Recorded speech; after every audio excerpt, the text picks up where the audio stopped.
Hi అండి, అందరికీ నమస్తే.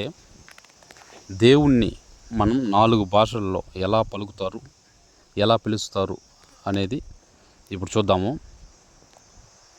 దానికంటే ముందు మనం దేవుడి వీడియో చేస్తున్నాం కాబట్టి దేవుడి యొక్క ఆశీస్సులు మీ అందరికీ ఉండాలని కోరుకుంటున్నాము. దేవుణ్ణి 4 భాషల్లో ఎలా పలుకుతారు ఇప్పుడు చూద్దాం. తెలుగులో అయితే దేవుడు, దేవుళ్ళు అని పలుకుతారు. తమిళ్లో అయితే కడవల్ లేదా సామి అని పలుకుతారు.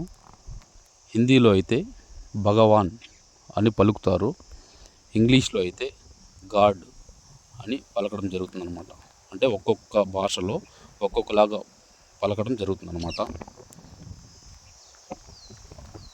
మన ఛానల్ అనేది 4 భాషల్లో వస్తువులని ఎలా పలుకుతారు, ఈ ఒక వస్తువు ఉందనుకోండి, ఆ వస్తువుని 4 భాషల్లో తెలుగులో, తమిళ్లో, హిందీలో, ఇంగ్లీష్లో ఎలా పలుకుతారు అనే విషయాల గురించి చెప్పడం జరుగుతుందన్నమాట. ప్లీజ్ సపోర్ట్ చేయండి, ఛానల్ని సబ్స్క్రైబ్ చేయండి. థ్యాంక్ యూ ఫర్ వాచింగ్ అండి. Thank you. దేవుడంటే ప్రతి ఒక్కరికి నమ్మకం అనేది ఉంటుందండి. అలా దేవుణ్ణి నమ్మిన వాళ్ళు ప్రతి ఒక్కరు మన ఛానల్ని తప్పకుండా సబ్స్క్రైబ్ చేస్తారు అని నమ్ముతున్నాను. థ్యాంక్ యూ అండి.